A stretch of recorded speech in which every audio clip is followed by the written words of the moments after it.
మహాకవి కాళిదాసు అభిజ్ఞాన శాకుంతలం 26వ భాగం 21, 7,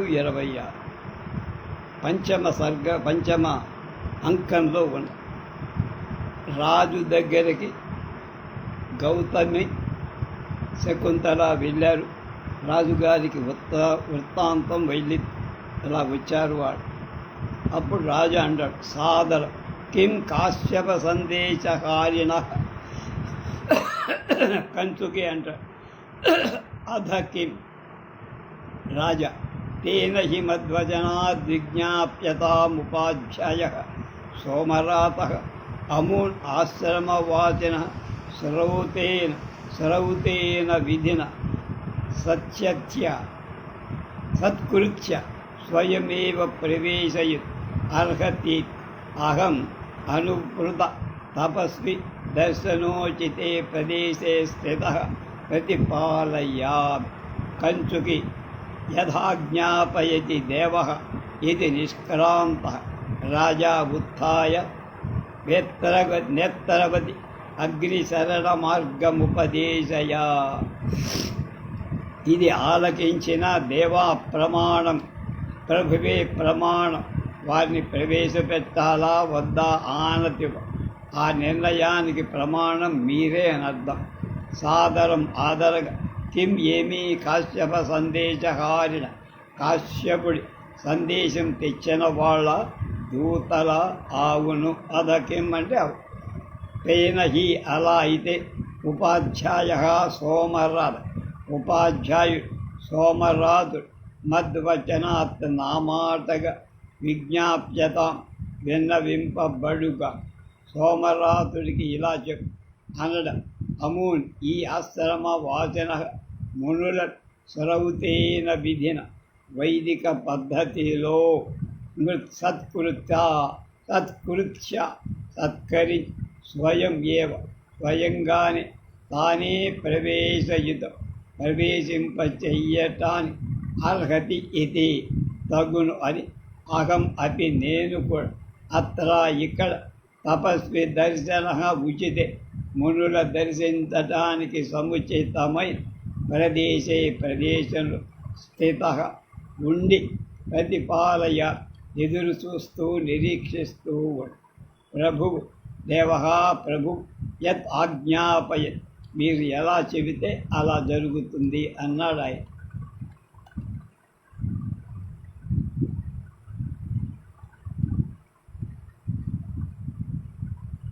వేత్తరవతి ఉత్థాయ లేచి, వేత్తరవతి ఓ వేత్తరవతి, అగ్నిశరణ అగ్నిహోత్రశాలకు మార్గం ఉపదేశి దారి చూపించు. వేత్తరవతి అనేది ప్రతిహారి పేరట. ప్రతిహారి ఇదో దేవో, దాన్ని వాళ్ళ భాషలో, అసలు ఆ సంస్కృతంలో ఇతో దేవ, ఇదో అని మనం కూడా అంటాం. రాజా పరిక్రామత్ అధికార భేదం నిరూప్య సర్వః ప్రార్థితమర్థమధిమగమ్య సుఖీ సంపద్యతే జంతు రాజ్ఞాం తు చరితార్థతా దుఃఖాంతరైవ కుతః ఔత్సుక్యమాత్రమవసాదయతి ప్రతిష్ఠా కృష్ణాతి లబ్ధ పరిపాలన వృత్తిరేనం నాతిశ్రమాపనయనాయ నచ శ్రమాయ రాజ్యం స్వహస్త ధృత దంద నివాతపత్రం. ప్రభువు ఇతః ఇటు అటు ప్రతిహార్యస్తు దాస్మృత మాతృగుప్తాచార్యైక భావ, అటువైపు సాధుస్తాడు. అధికార భేదం, అధికారం వల్ల శ్రమను నిరూప్య అభినయంతో ప్రదర్శి సర్వః జంతు ప్రతి ప్రాణి ప్రార్థితం అర్థం కోరుకున్న ప్రయోజనాన్ని అధిగమ్య పొంది సుఖీ సంపద్యతే సంపద సుఖవంతుడు. రాజ్ఞాం తు రాజులకు మాత్రం చరితార్థత సార్థకత కృతార్థత దుఃఖాంతరాయే దుఃఖమే అవధిగా కలది. మహారాజు గారి జీవితంలో ఖేదానిదే పై చేయి, చివరికి అదే మిగులుతుంది, సుఖం ఉండదు. ఎందుకంటే ఔత్సుక్య ప్రతిష్ట, మహారాజనే గౌరవం, ఔత్సుక్య మాత్రం. ఏ వస్తువు పుట్టనైనా పొందాలి అనే కోరిక మాత్రం కోరినంత మాత్రం చేతనే అవసాదయ అంటే పూర్తిగా తీర్చేస్తుంది, తొలగిస్తుంది. కోరినదల్లా కోరినంతనే కోరిక లభించే కనుక ఇక ఔత్సుక్యం పొందాలనే ఇచ్చ ఉండదు. ఏది కావాలంటే నిమిషాల మీద వచ్చి. ఇది రాజ్యం వల్ల లాభం, కానీ అలా లభించిన పరిపాలన, పోషించడం, రక్షించడం, పరిపాలించడం అనే వృత్తి, పని లేక వ్యాపారం ఈయనం ఈ మహారాజును కృష్ణాది క్లేశ పెడుతుంది. ఏవం ఇదిగో ఇలా నేను పడుతున్నానుగా. కృష్ణాది భేదం కలిగిస్తుంది ఖేదం. ఇది రాజ్యం వల్లకే. కనుక రాజుకి ఏది కావాలంటే, కానీ ఆ రాజ్యభారం చాలా కష్టం. అందుకని రాజ్యం అనేది, రాజ్యాధికారం అనే స్వహస్తగృత కొంత చేతిలో ధరింపబడి దండం అంటే కామ కలిగినదైన, కోరిక కలిగిన ఆతపత్రం ఇవ గొడుగులాగా ఇది సపమాయమ నా అత్యంతము శ్రమను తొలగించటానికి కాదు, శ్రమాయనచ అలాగని శ్రమ కలిగించదు. చేతిలో ఉన్న గొడుగు లాంటిది రాజు, అది శ్రమను తొలగించేది కాదు, తొలగించకూడదు. రాజప్రతిష్ఠ అనేది సమస్త వస్తు సంభారాన్ని కోరినంతనే సమకూర్చి పెడుతుంది. కాబట్టి దేనికి సంబంధించిన ఔత్సుక్యానికైనా అలాగే ముందిస్తుంది. కానీ అలా లభించిన దాన్ని పరిపాలించడం, రక్షణ పోషణాదులు చూడటం అనే వృత్తి మాత్రం తీవ్రంగా శ్రమ పెడుతుంది. ఇదిగో ఇలా నాలాగా క్లేశపడు అంటే కామ చేత్తో పట్టుకొని మనం వేసుకున్న గొడుగులాగా రాజ్యాధికారమని అత్యంతము శ్రమను తొలగించేది కాదు, అలాగే శ్రమ కలిగించదు కూడా. గొడుగు ఎండా వానల నుండి కాపాడి సుఖాన్ని నిజమే, కానీ దాన్ని మోసే శ్రమ మాట తప్పదు కదా, మొయ్యాలి కాదు. ఆలోచిస్తే సుఖం కంటే శ్రమదే పై చెయ్యి అని అర్థం. నేపథ్య శరలో విజయతాం దేవ ప్రభువు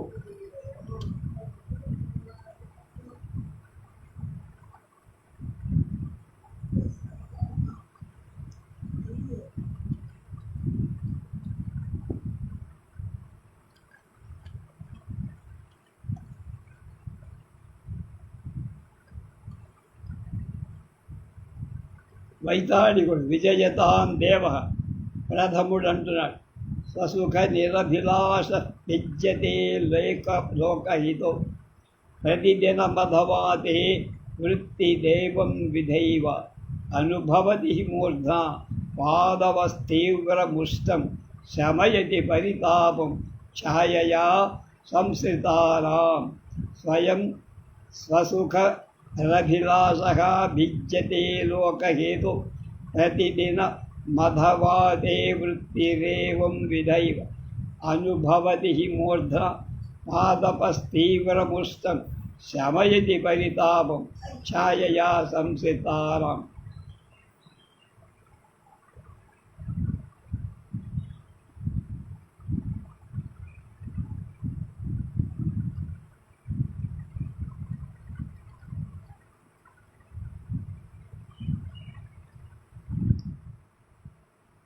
ప్రభువుకు విజయతాం జయం కలుగుగా, మహారాజుకు జయమగుగా.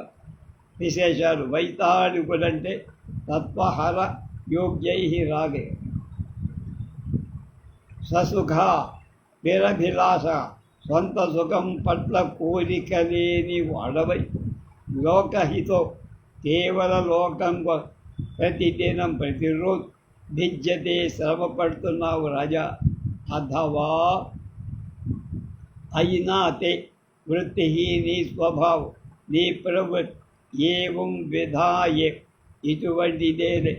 పాదపా చెట్టు తీవ్రం ఉష్ణం బాగా ఎండవేడి మూర్ధన శిరసు మీద ధరించి అనుభవి.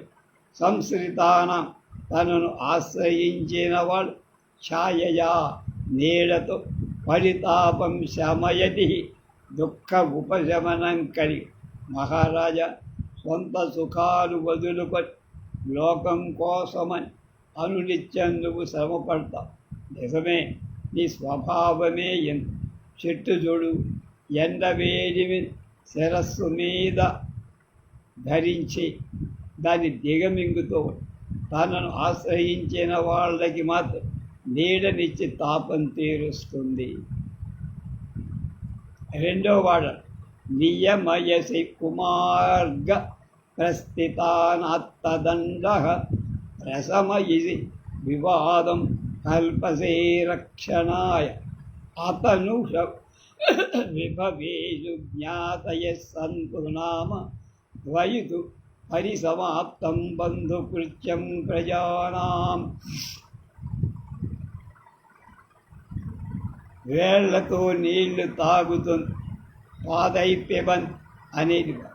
నియమసి కుమార్గ ప్రతిష్ఠిత అపమార్గంలో నడుస్తున్న వాళ్ళను అధర్మ పరుల అత్తదండ దండనీతి చేపట్టిన వాడవై నియంత్రిస్తావు, అదుపు చేస్తావు.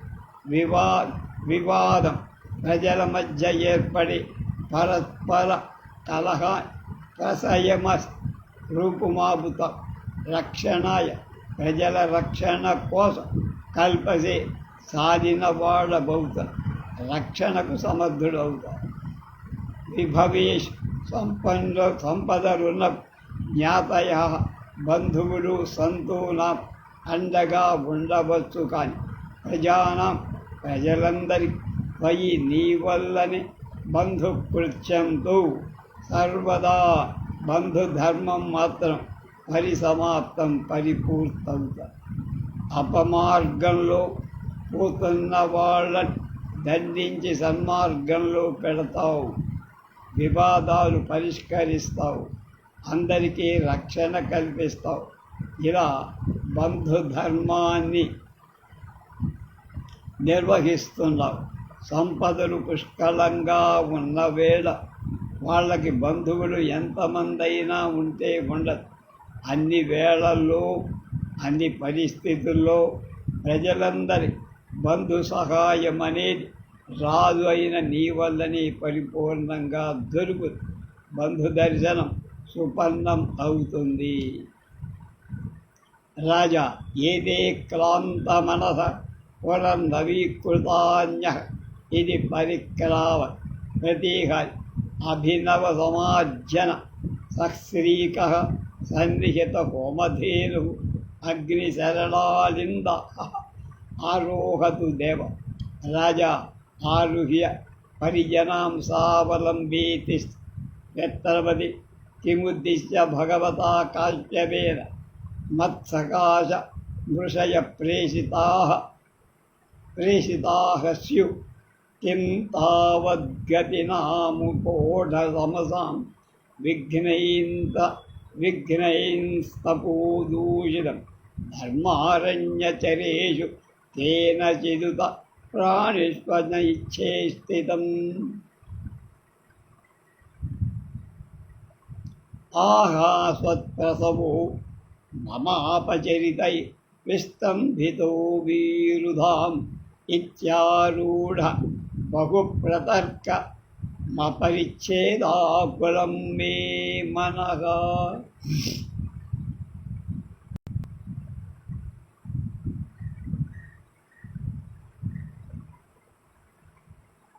అలసిన మనస్సు కలవాళమయ్యాం. ఏతే ఈ మేము అంటే రాజు పునః మళ్ళీ నవీకరింపబడ్డ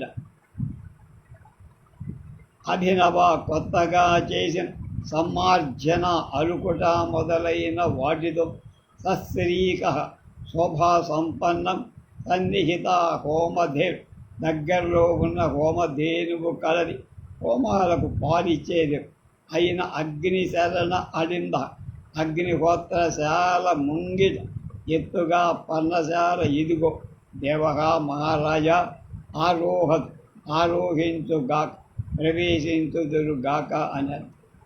వేత్తరవతి ఆరుహ్య ప్రవేశించి పరిజన అలస అవలంబి సేవకుడి భుజం మీద ఆనుకొన్నవాడు తిష్టతి నిలబడ్డాడు.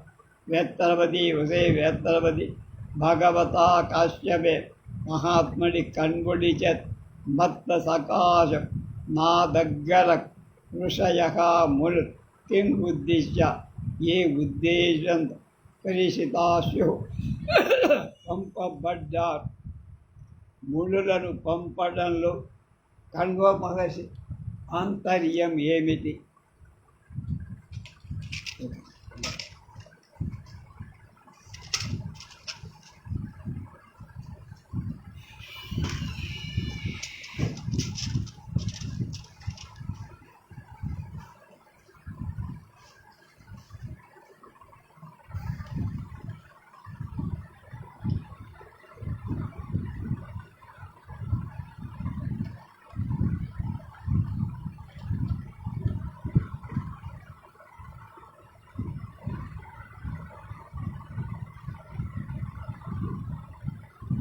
కింతావద్వ్రతినాముపోఢతపసాం విఘ్నైస్తపో దూషితం ధర్మారణ్యచరేషు కేన చిదుపత్ప్రాణిస్వచేస్థితం. ఆహో పుత్ర సత్సనవు మమాపచరితై విస్తంభితో వీరుధం ఇచ్చారూఢ బహుప్రతర్కమపరిచ్ఛేదాకులం మే మన ప్రతీహాయ సుచరితనందిన ఋషయ దేవం సభాజయితుమాగత ఇది తర్కయ.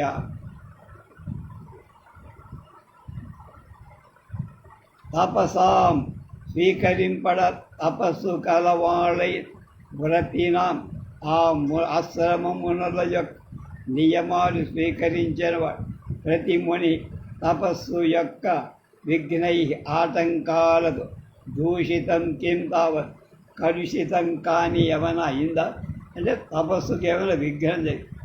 ఉతా లేకపోతే ఒకవేళ ధర్మారణ్యచరి వాళ్ళున్న ధర్మారణ్యం సంచరించే ప్రాణుల విషయంలో కేనచిత్ ఎవడి చేతనై అసత్తు చేసిన అపరాధం చెయ్యబడిందా? అహోస్వత్ అది కాదంటే మమ అపరిచితై నా అపచారాలతో వీరుధాం లతల ప్రసవ పల్లవ పుష్పాదికం కిం స్తంభింప చెయ్యబడిందా? పుష్పఫలంచ పత్రంచ వృక్షాణం ప్రసవం విధు ఇది ఇలాగని ఆరూఢ బహుప్రతర్క ఉద్భవించిన అనేక తర్క వితర్కాలు కలదై మే మనః నా మనస్ అపరిచ్ఛేద విడమరక లేకపోవడం తెలుసుకోలేక నిర్ణయం లేకపోవటం ఆ కులం విఫలమైంది కలత చే. ఈ మునులు ఇలా వచ్చారంటే వీళ్ళ తపస్సుకు ఏమైనా విఘ్నాలు ఆటంకాలు ఏర్పడ్డాయా? వీళ్ళు ఉండే ధర్మారణ్యంలో ప్రాణులకు ఎవడైనా హాని కలిగించాడా? ఒకవేళ నేనేమన్నా అపచారాలు చేశానా? వాటి వల్ల వీరి అరణ్యంలో చెట్టు చేవలు పత్ర ఫల పుష్పాదులు స్తంభించాయా? అలా పలు రకాల సందేహాలు కలుగు దీనికి సమాధానం దొరకటం వీళ్ళ రాకకు కారణం ఏమిటో తెలుసుకోలేకపోతున్నా.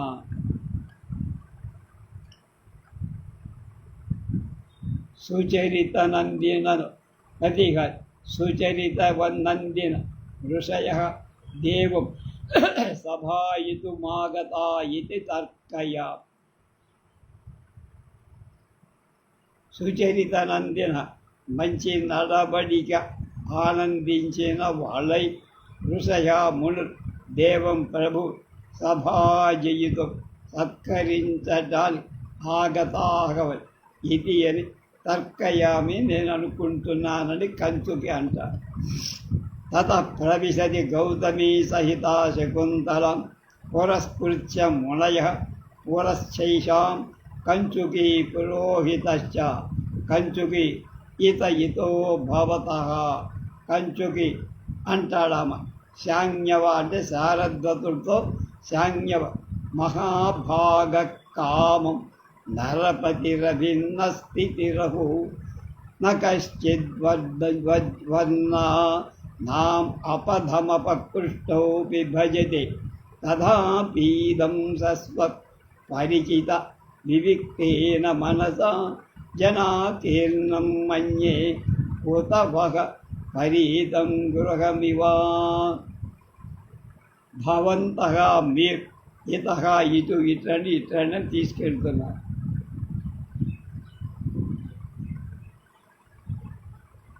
శారద్వత మహాభాగ మహాభాగ్యశాలి నరపతి మహారాజ్ దుష్యంతుడు అహో ఆశ్చర్యం కాం అత్యంతం అభిన్న స్థితి విడువని మర్యాద కలవ మర్యాద తప్పని వాడు బాగా పాటించేవాడు. అది భిన్నా స్థితి ఏన సహ మర్యాద ధారణా స్థితి వర్ణాన చతుర్వర్ణాలలో అపకృష్ట అభి తక్కువ వాడు కూడా ఎంత హీనుడై అపథం అపమార్గాన్ని భజతే అనుసరించడం లేదు, దారి తప్పటం అని. తథాపి అయినా శశ్వత్ నిరంతరం పరిచిత అలవాటు పడి వివిక్తేన ఏకాంతం కలదే మనసా నా మనస్సుతో మనస్సు కారణంగా జనాకేన జనాలతో నిండిన ఇదం ఈ ప్రదేశం ఈ స్థానం ఉత ఒక పరీతం అగ్ని చుట్టూ ముట్టిన గృహం ఇవ ఇల్లులాగానే మన్యే భావిస్తారు. అగ్నిహోత్రం ఉన్న ఇల్లులాగానే ఇది కూడా పవిత్రంగానే ఉంది. శారద్వత ఈ మహాభాగు రాజు చాలా మర్యాదస్తులాగా ఉన్నాడయ్యా. మర్యాద తప్పని ఎంచేతంటే అంతటా నగరంలో వర్ణాశ్రమ వ్యవస్థ చాలా సజావుగా పకడ్బందీగా ఏ వర్ణంలోనూ నిరుపేద కూడా అపమార్గం దారి తప్పటం లేదు.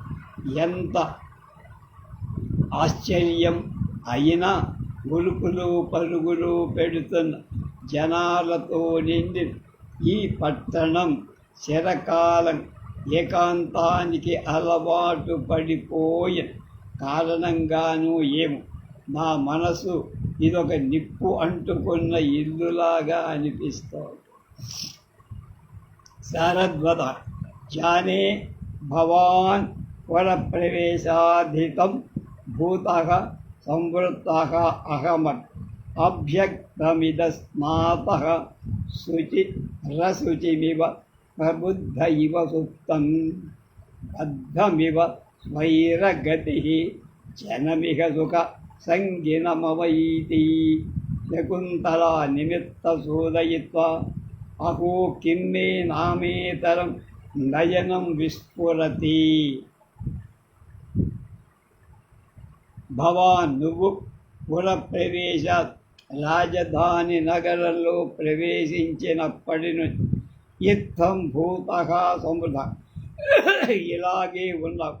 అహం అపి నేను కూడా అభ్యక్తం స్నాత స్నానం చేసినవాడు అభ్యక్తం ఇవ నూనె పులుపుకొన్న వాడు చూసినట్లుగా శుచి శుచిగా ఉన్నవాడు అశుచి ఇవ పరిశుద్ధుణ్ణి అపరిశుద్ధుణ్ణి చూసినట్టు ప్రబుద్ధ మెలకువగా ఉన్నవాడు సుప్తం ఇవ నిద్రిస్తున్న వాడిని చూసినట్టు స్వైర వెచ్చగా ఉన్నవాడు బద్ధం ఇవ బంధితుణ్ణి చూసినట్టు సుఖ సంగిన లౌకిక సుఖాలతో మునిగిపోయిన ఇహ జనం ఇక్కడి జనాన్ని అవైమి భావిస్తారు.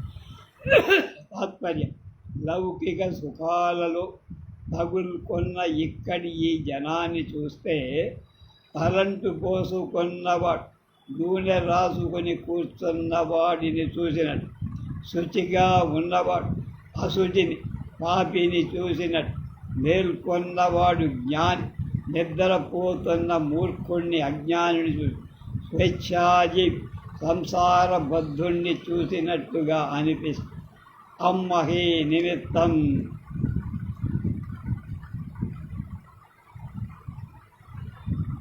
అహో కిమ్మే వామేతరం నయనం విస్ఫురతి.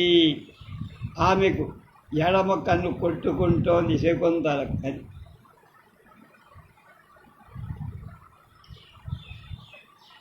అపశకునాన్ని సూచయిత్వా అభినయిస్తూ అహో కిం ఏమి మే నా ఇతరం కుడివైపున నయనం కన్ విస్ఫురతి.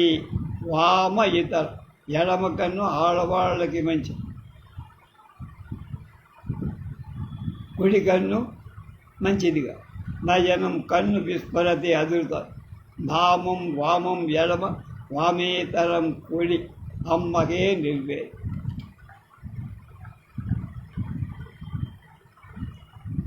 గౌతమి జాతే ప్రతిహతం అమంగళం సుఖానితే భర్తృకులదేవతా వితరన్ పురోహిత రాజానం నిర్దిశ్య భూభో తపస్వినః ఆసాపత్ర భవాన్ వర్ణాశ్రమాణం రక్షితా ప్రాగేన ముక్తాసనో వహ ప్రతిపాలయతి పశ్యతైనం.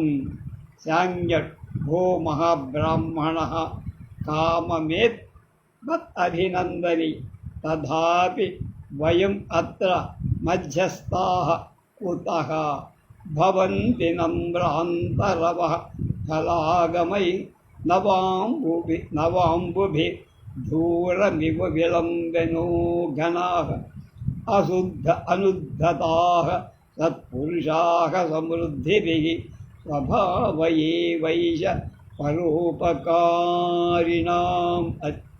భవంతి సంభ్రాంతరవః నమ్రాంతరవః ఫలాగమైః నవాంబుభిః దూర విలంబినో ఘనాః అనుద్ధతాః సత్పురుషాః సమృద్ధిభిః స్వభావయేవైష పరోపకారిణీం.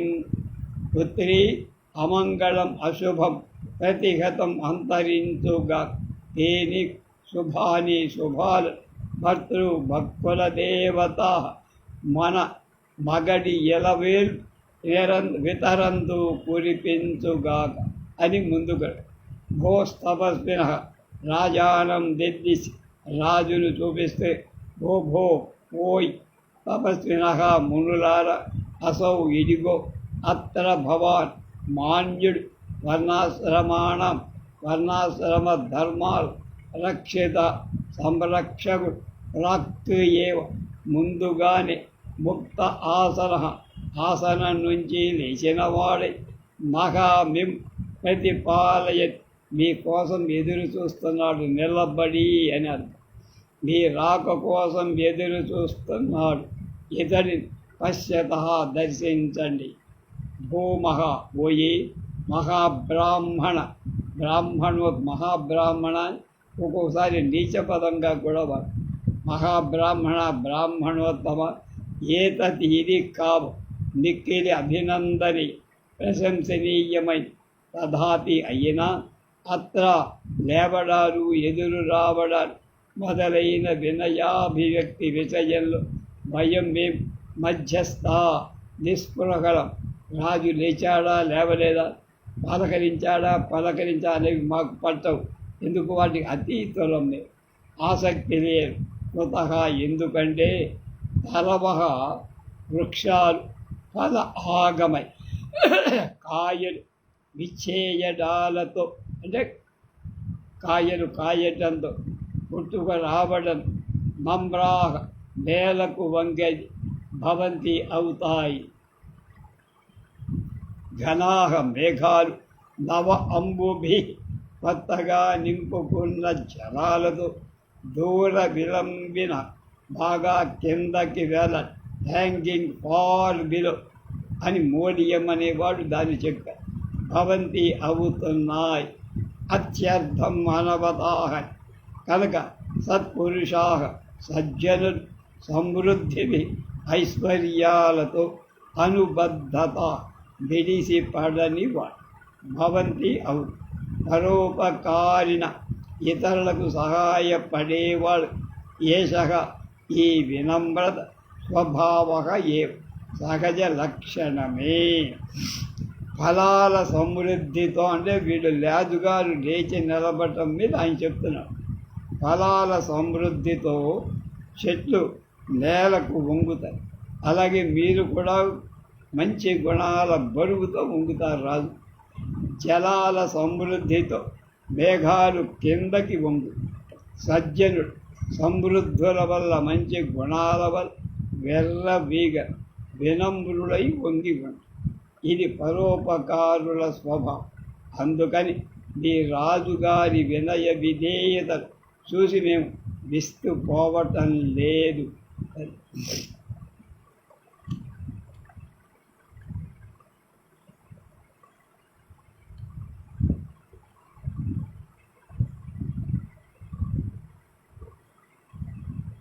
ప్రతీకారి దేవా ప్రసన్నముఖవర్ణా దృశ్యంతే జానామి విశ్రద్ధకార్యా ఋషయః శకుంతలాం దృష్ట్యా అధాత్ర భవతి కాస్మి దవకుంఠనవతి నాతి పరిస్ఫుట శరీర లావణ్య మధ్యే తపోధనాం కిసలయమివ పాండుపత్రాణాం. కాస్మి దవకుంఠనవతి నాతి పరిస్ఫుట శరీర లావణ్య మధ్యే తపోధనానాం కిసలయమివ పాండుపత్రాణాం. ప్రభు ప్రసన్న ముఖవర్ణ ప్రసన్నమైన ముఖ కాంతి కలవారుగా దృశ్యంతే కనబడుతున్నారు. వీళ్ళ ముఖాల రంగు చూస్తుంటే కోపంగా ప్రసన్నంగానే ఉన్నారనిపిస్తోంది. కణ్వాశ్రమం నుంచి వచ్చిన ఇది ఋషయ ఈ ఋషులు మునులు విశ్రద్ధ కార్య అతి ప్రశాంతమైన పని మీద వచ్చినట్టుగా జానామి అనిపిస్తోంది. కాస్మిత్ శకుంతలాం దృష్ట్వా శకుంతలను చూశాడు రాజు. అధా మరి అత్ర భవతి మాన్యురాలు కాస్మిత్ ఎవరు చెప్పమా అవకుంఠ వసతి వేలి ముసుగుతో ఉన్నది. నా అతి పరిస్ఫుట శరీర లావణ్య అంతగా పరిస్ఫుటం కాని శరీర సౌందర్యం కలదు. పాండుపత్రాణం మధ్య పండుటాకుల మధ్య కిసలయం ఇవ చిగురుటాకులాగా తపోధనానాం మధ్య ఈ ఋషుల మధ్య అత్ర భవతి ఈ మాన్యురాలు కాస్మిత్ ఎవరితో ఎవరు అనర్థం. ఇంతకీ ఈ మాన్యురాలు ఎవరు? వేలు ముసుగు వేసుకుంది. శరీర సౌందర్యం తారళ్యం ఏమంత స్పష్టంగా కనిపించటం లేదు. కానీ ఈ తపోధనుల మధ్య ఈవిడ పండుటాకుల మధ్య చిగురాకులాగా ఉంది. ఎవరో కదా అన్నారు. అప్పుడు ప్రతీకారి ఏమంటాడు, తర్వాత ఏం జరుగుతుందో రేపు